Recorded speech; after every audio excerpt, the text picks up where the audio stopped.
From the OUTV Broadcast Center in Los Angeles, California, this is Brief News Brief, a brief look at today's trending news topics. Proudly combating the thought police since 2016, here's your host, James Heaney. I'm James Heaney, and this is your Brief News Briefing. Have you checked out our Brief News Brief website? I've said it before. Do it now. Just watch this on there. If you're watching it on there, high five. Boom shakalaka. Newly unsealed documents revealed that special counsel Robert Mueller obtained warrants to search the emails of President Trump's lawyer, Michael Cohen, way back in July 2017. Now, this was just a few short weeks after the investigation into the sitting president of the United States had begun. His office investigated whether Cohen had illegally worked for foreign entities. These search warrants were unsealed today. They revealed that Mueller and his team handed off a key part of the Cohen investigation to federal prosecutors in New York in early 2017. Investigators were especially interested in how Cohen had apparently lied to banks.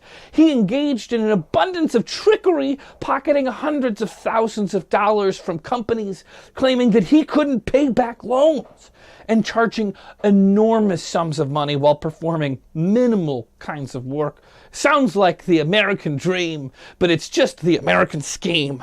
This kind of white-collar crime includes suspected bank and wire fraud, as well as possible money laundering and violations of the Foreign Agents Registration Act. The documents have significant redactions. For example, after the heading Illegal Campaign Contribution Scheme, a reference to Cohen's arranging for hush money payments to women who had alleged affairs with Trump, 18 and a half pages are covered in a gray box. Now, why even bother putting those 18 and a half pages out there? Because I don't see any reason to have that if we can't see it anyhow. It's just like, can't you just say skip the next 17 pages, have one page of gray stuff? I don't know. I'm not a redactor. I'm just a newsman. At Cohen's December sentencing, U.S. District Judge William H. Pauley III said Cohen should serve 3 years in prison for a veritable smorgasbord of criminal activity. Now, still, I love Cohen. He's my new best friend. Can't wait to hear the truth. But if he's stealing hundreds of thousands of dollars and he should get 3 years, where's the justice? If I stole a candy bar, I'd probably get off scot-free. I've got a certain kind of privilege. But there are people out there that could steal less than $10 worth of stuff and probably serve the same amount of time. Sorry, I'm sidetracking, but I'm getting angry. And the angrier I get, the more likely I'm going to tear this camel's hair suit jacket off. Since pleading guilty, he has publicly blamed Trump for his downfall, calling his former boss a con man, a racist, and a cheat. Trump and his supporters have repeatedly attacked Cohen as a convicted liar, trying to save himself by speaking against his former boss. But I don't think they remember 9/10 of the lies that he's in trouble for are lying about Trump not being good. So if he's a liar and you can't trust him because he said that Trump is good, bum, bum, bum, gotcha in a catch-22.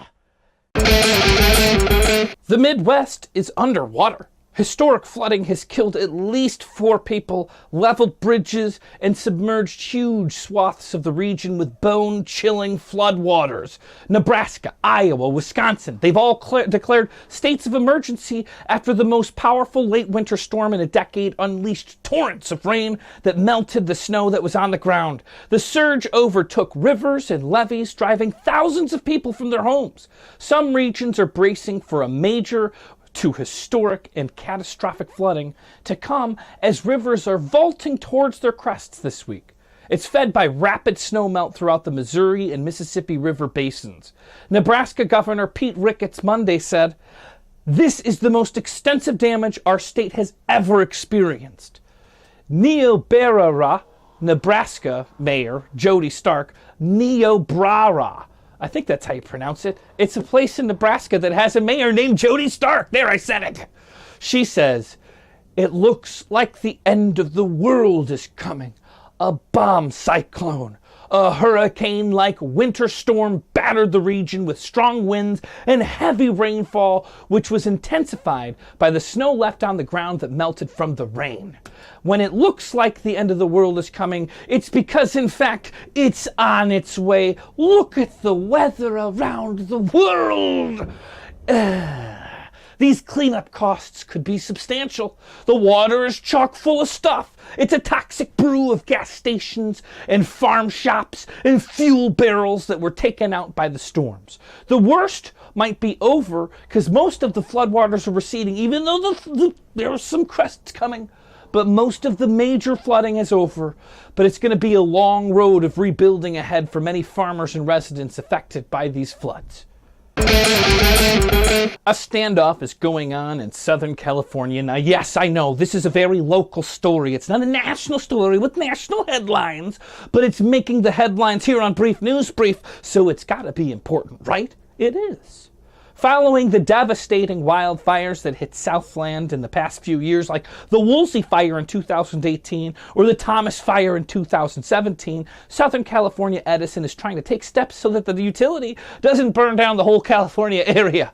Now, after a year of investigation, Edison was held responsible for the spark that started the devastating Thomas Fire, and now they're in a subsequent lawsuit. Similarly, a Southern California Edison transformer is also suspected of being the beginning of the Woolsey Fire, which transformed the landscape of several Los Angeles areas. So, since SoCal Edison is realizing that their power lines can be powerfully devastating, they are in the process of surveying all of their power lines to see where future fire hazards might lay. Now, this brings them to an annual round of tree trimming, which is becoming controversial in the Alta Dena area. Tree-hugging residents are furious. Now, don't get me wrong. I've been known to hug a tree or three. I love trees. In college, I kissed trees all the time. I want to see the rainforest intact, and I love the earth. Give me the shade of a sycamore tree on a hot summer day. But, if power lines are going to be hanging around there to give me power around the branches of this tree, and we're still going to use these power lines, well then, I'm sorry, that tree is going to lose out because I like my power, baby. It's for your own safety, Alta Dena. Besides, even if you didn't cut the tree, you left the tree, it's going to burn down from a fire. I've been told not to use the F word. I'm trying not to. But even if you leave it, it could still be gone from a fire. Well, being safe from their houses burning down is no comfort for Alta Dena residents who are creating an outrage and clamor on social media. Residents claim that the trees now look nothing like their landscapers designed them. It's a total eyesore and a double risk to the ecosystem because these trees are a helpful home for the bees, and the bees are the things that... We both know that you would probably hire somebody to take the beehive and crush it and kill it and destroy it, and you'd go buy the pesticide. Don't lie to me. You're not going to deal with a beehive in your backyard. You're just trying to save your tree. It's like anti-vacciners. I'm so sorry. I'm so sorry. Residents describe the tree trimming as an outstandingly bad and shocking. They say that the arboricultural studies say that this type of pruning amounts to tree torture. Basically a slow, sad, painful death to the tree who could have gone out in a sweet blaze of glory in an instantly massive wildfire. New state laws require a minimum clearance between tree branches and power lines to reduce the risk that sparks could cause wildfires. Now, Edison is being confronted about specific trees on each street, of which 736 were flagged to be pruned. Alta Dena is making a stink because in the past, their stink has made an impact. In fact, in 2017, when Edison tried to trim these trees earlier, outraged citizens forced the utility to modify its plan. Alta Dena residents defend themselves by calling Edison's attempts to prune the trees a knee-jerk decision. They say it reflects a general attitude of the utility. Can we get a more gentle, tree-conscious public utility?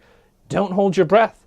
Whose responsibility is it to create an ecological balance around the responsibility to power an entire metropolitan area? Does anyone know? Any volunteers? Bueller? Bueller? Bueller?